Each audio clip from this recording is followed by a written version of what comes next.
लेकिन खुद का चेहरा अभी भी मुझे याद है। निगाह को तेरी सूरत की प्यास रहती है, इस दिल को तेरी आहट की आस रहती है। कौन कहता है मोहब्बत किस बाँ होती है, ये तो सच में निगाहों से बयां होती है।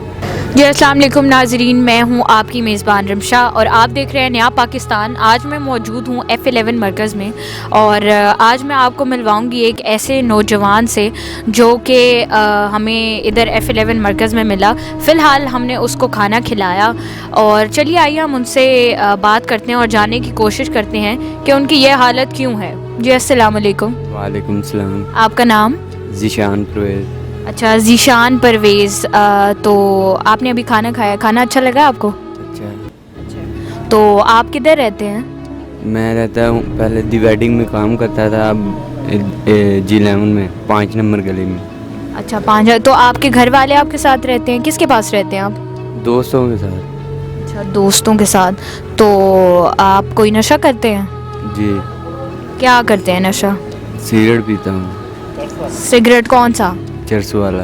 अच्छा, तो आप अभी फ़िलहाल कोई कमा रहे हैं कहीं से या ऐसे ही? गाड़ियाँ साफ करता हूँ। तो गाड़ियाँ साफ़ करने से आप इतना कमा लेते हैं कि आप चर्स ख़रीद लें?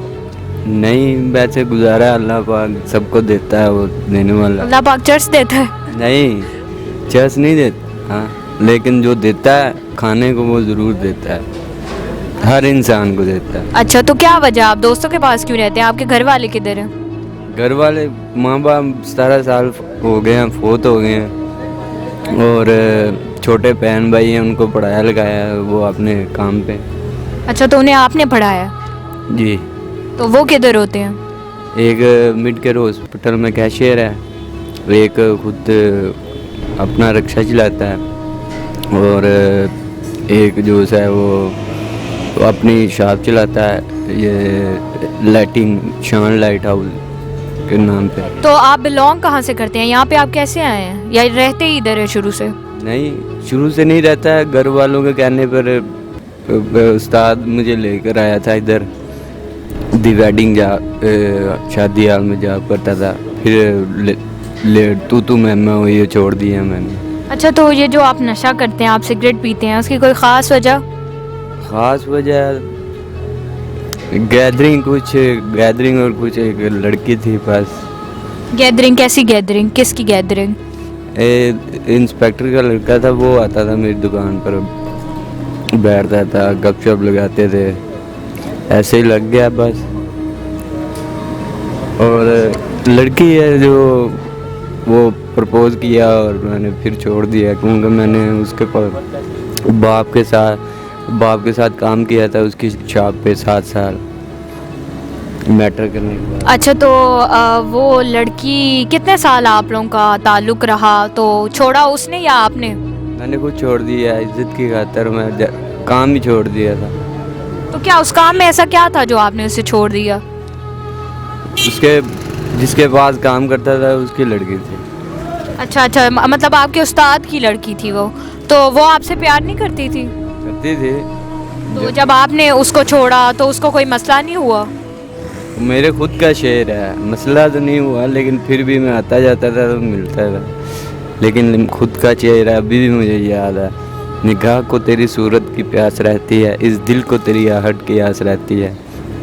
कौन कहता है मोहब्बत किस बाँ होती है, ये तो सच में निगाहों से बयां होती है। चलिए, मुझे दिखने में तो आप बहुत थोड़ी बहुत सुलझे हुए भी लग रहे हैं, पढ़े लिखे भी लग रहे हैं। तो आपने ऐसी हालत अपने दोस्तों की वजह से, बहन भाइयों को भी आपने पढ़ाया है, सिर्फ दोस्तों और एक लड़की की वजह से आपने क्यों अपनी ऐसी हालत बनाई है? देखिए, बाकी सारे भी तो लड़के हैं, अपना ख्याल रखते हैं, तो आप भी रखा करें अपना ख्याल, क्यों नहीं रखते? ज़रूर रखेंगे, बस थोड़ी सी प्रॉब्लम है बस। कितने दिन रखेंगे, कब रखेंगे? जल्दी हो जाएगा बस, जब ड्यूटी पे लग जाऊँ बस, अल्लाह पाक अच्छा करे। तो उस लड़की को मतलब पता है कि आप नशा करते हैं?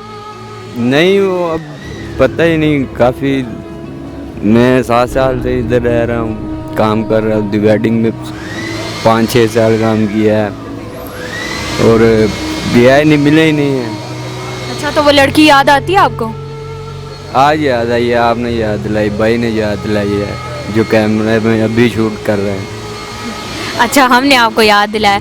चले, अभी आपको पता है वो है किधर, क्या करती है, या उसके बारे में कुछ मालूमात? नहीं,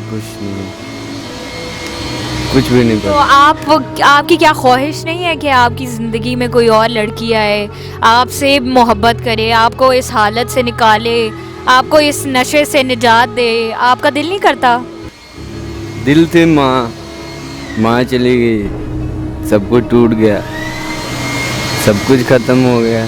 आप इधर सड़कों में गलियों में फिर रहे होते हैं, काम भी करते हैं, ये अभी आपने हाथ में रोटी पकड़ी हुई है, तो मुश्किल नहीं होती लोगों को देख के? आपको ये महसूस नहीं होता कि मैं भी ये जो बाकी सारे लोग हैं, ये इन सारे लोगों की तरह चलूं फिरूं? जैसे काम तो आप भी करते हैं, लेकिन आप अपनी हालत देखें और उनकी हालत देखें, तो आपने अपना हाल ऐसा खुद किया है, क्यों?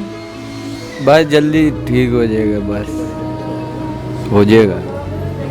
तो अगर ये हम आपकी वीडियो बना रहे हैं, आप उस लड़की को कुछ कहना चाहेंगे? क्या पता वो देखे इस वीडियो को, कोई मैसेज, कोई कुछ भी? वो देखेगी तो शेर से खुद याद कर लेगी। खुद याद कर लेगी?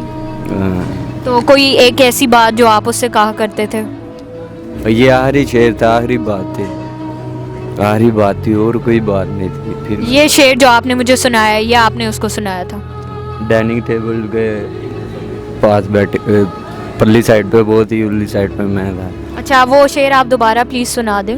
निगाह को तेरी सूरत की प्यास रहती है, इस दिल को तेरी आहट की आस रहती है, कौन कहता है मोहब्बत की जुबान होती है, ये तो सच में निगाहों से बयां होती है। जी नाज़रीन, तो आज आपने देखा कि हमने जिस इंसान से इंटरव्यू किया था, वो एक लड़की की वजह से और कुछ दोस्तों की गैदरिंग की वजह से अपने माँ बाप से भी दूर हुआ। उसके माँ बाप की डेथ भी हो गई, उसके बहन भाई भी हैं, लेकिन उसको इस हालत से निकालने वाला कोई भी नहीं है। तो ये जो नशा होता है, ये चीज़ें होती हैं इंसान के लिए बहुत बुरी होती हैं, लेकिन हम वक्त के साथ इन चीज़ों को समझ नहीं पाते। हम अपने सारे कीमती रिश्ते खो देते हैं, जो खून के रिश्ते होते हैं, कुछ लोगों की वजह से। हम लोगों को ऐसे लोगों की मदद करनी चाहिए, ऐसे लोगों को इस हाल से निकालना चाहिए, ऐसे लोगों पे मेहनत करनी चाहिए कि वो जिस हाल में हैं वो उससे निकल जाएं, ताकि जो उनके खून के रिश्ते हैं कम से कम वो उनसे दूर ना हों और वो इस हालत में ना अकेले पड़े। इसी के साथ मुझे इजाज़त दीजिए, शुक्रिया।